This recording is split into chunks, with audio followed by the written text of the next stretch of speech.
자, 이제 연습 문제 1번 해설입니다. 피보나치 수열을 출력하는 문제고요. 두 자릿수까지만 출력하라는 문제죠. 그래서 보시면 피보나치 수열 1로 시작하죠. 네, 두 자릿수까지만 출력하는 겁니다. 자, 그러면 문제에서 주어진 힌트를 가져와 봤는데요. 항상 문제 푸실 때 어떻게 하시냐면 한 줄 한 줄 뭘 할지를 먼저 적어 보시고요. 그 다음에 각각에 해당되는 문장을 코드로 적어 주시는 겁니다. 자, 한번 볼까요? 자, 1부터 시작해서 두 자릿수까지 출력인데 사실상 몇 회 반복해야 될지 모르죠. 그래서 이런 경우에 떠올리시는 게 무한 반복문, 그리고 브레이크 세미콜론 생각하시면 좋겠습니다. 자, 그러면 무한히 반복할 내용은요. 피보나치 수열에서는 A, B, C 중에서 C를 계산하는 게 반복문 안에서 할 일이었죠. 출력하려는 수가, 그 숫자가 100보다 작으면은 출력하고요. 그러니까 사실 C를 계산하고 출력하는 게 반복문 안에서 하는 일이었죠. 그래서 그렇게 하시면 되고, 단 반복문 안에서 탈출 조건은 C가 100보다 클 때다 라고 잡아주시면 되겠습니다. 자, 한번 해보죠. 무한 반복문은 for문으로 잡으실 수도 있고 while문으로 잡으실 수도 있죠. 저는 while문으로 한번 해볼게요. 먼저 1은 주어져야 되겠네요. 그래서 A랑 B를 1로 놓고요. sysout, ln 지우고 A 공백 문자, B 공백 문자까지 출력을 해둘게요. 두 번째 항까지 출력을 한 상태죠. 자, 그 다음 C를 선언해 놓고요. C를 계산해서 출력하죠. 계산해서 100보다 작다면 출력하고요. 만약에 C가 100보다 작으면 출력, 중괄호 생략하죠. C를 출력하고요. 자, 그 다음 else인데요. 자, else의 의미는 C가 100보다 크다면 이라고 했지만 사실은 100 이상이면 이라는 뜻이죠. 자, 그러면 브레이크 세미콜론이다. 세 자릿수니까요. 자, 그리고 피보나치 수열이니까 반복문 안에서 할 일이 있죠. A의 값을 움직여주고 B의 값을 움직여줘야 되겠습니다. 이 순서가 뒤바뀌지 않는 거 중요하다 그랬죠. 외우지 말고 한번 해보시는 거예요. 어떤 값이 먼저 들어가야 될까 생각해 보시는 거죠. 그래서 잠깐 보시면 C의 값을 먼저 B에다가 놓으시면은 B가 원래 가지고 있던 값이 없어져 버리죠. 그러면은 A가 B를 받았을 때 이 값은 곧 C잖아요. 네, 이렇게 받으시면은 A, B, C가 다 동일한 값이 되어버려서 이 순서는 맞지 않다는 겁니다. 다시 A부터 옮기는 걸로 바꿔주시고요. 자, 실행해 보시면 두 자릿수까지 잘 나왔습니다. 네, 복습 문제니까 이렇게 풀어보시고요.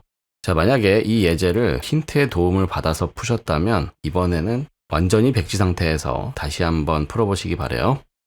자, 이제 연습 문제 2번 해설입니다. 피보나치 수열을 출력하되 첫 번째 항부터 시작해서 원하는 항까지 출력이에요. 예를 들어서 7 엔터를 눌렀으면 하나, 둘, 셋, 넷, 다섯, 여섯, 일곱. 그래서 7번째 항까지 출력하는 겁니다. 사실 한 가지 가정이 깔려 있었는데 이 첫 번째, 두 번째 항은 우리가 A, B로 놓고 무조건 출력을 했었죠. 자, 그래서 먼저 3 이상이다 입력하는 값이 3 이상이라고 가정하고 풀어보도록 하죠. 입력을 해야 되니까 무엇보다 먼저 스캐너, 이런 거 복사하지 마시고 그때그때 쓰시라 그랬죠. 코드에서 아는 코드가 많아질수록 자신감이 붙습니다. 처음 하시는 분들 특히 스스로 답답하시더라도 계속해서 치시는 게 좋아요. 자, 그 다음에 할 일은 입력이죠. 그래서 요만큼을 sysout으로 출력하고요. 저는 지금 복사를 했습니다. 문제를 복사해서 sysout, ln 지우고 입력을 받죠. 입력은 input이라는 이름으로 받을까요? sc.next int. 자, 그 다음 피보나치 수열은 1을 출력하고 시작이죠. 첫 번째 항과 두 번째 항을 먼저 출력을 해주고요.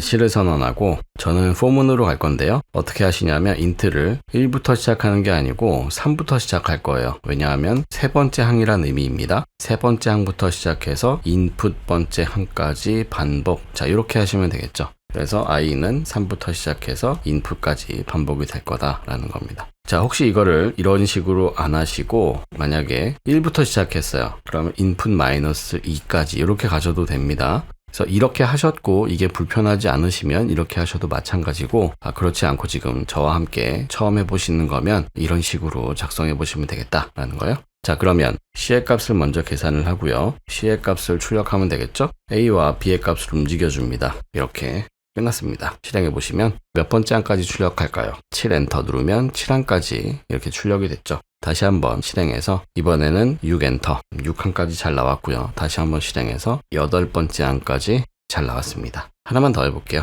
자, 실행해서 10 엔터 눌러볼까요? 네, 잘 나왔습니다.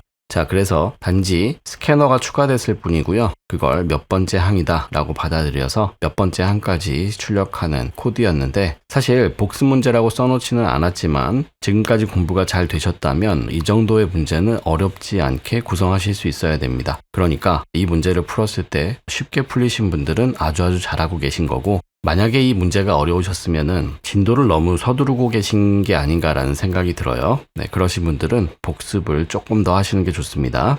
자, 여기까지 연습 문제 2문제 풀어봤는데 많은 도움이 되셨길 바랍니다.